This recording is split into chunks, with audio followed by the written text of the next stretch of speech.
aşkına. Ey dilber ağlatma beni şairlerden aşkına. Du cihanın mehmanısı şiir yazdan aşkına.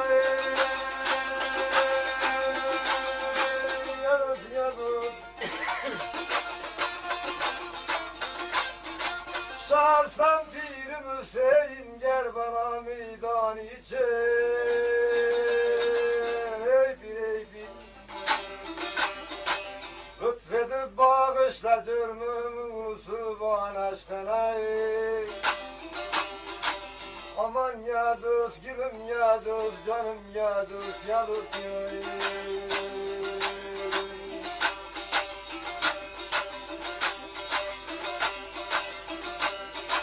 Musa-i Kazım Rızadır ehl-i beytin servarım. Canımın aşkı müşedanlar müpteladır aksari. Şahişiydi Hürrisan İmam Rıza'nın emberi. Müptelayım merhamet kıl kalbi viran aşkına.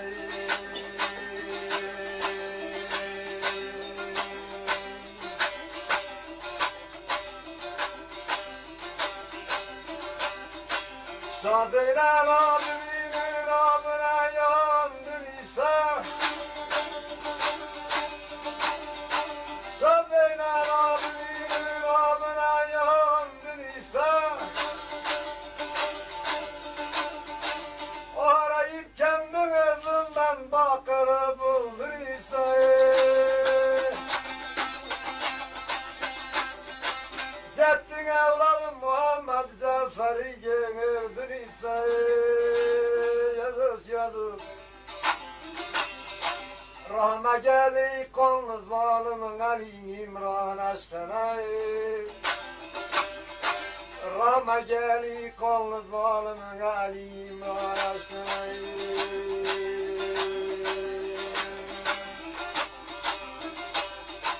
Şatakinin banakinin ben dolup bir rahına.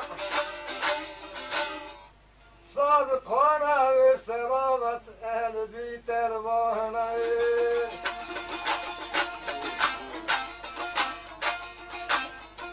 Mahir olma yok vefası du cihanın hubcana. Merhamet kıl ey dil kamilin insan aşkına.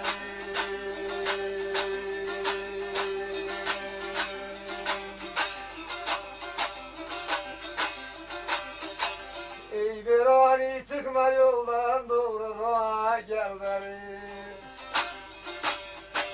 Merhamet şefkat senindir ya sanır askeri.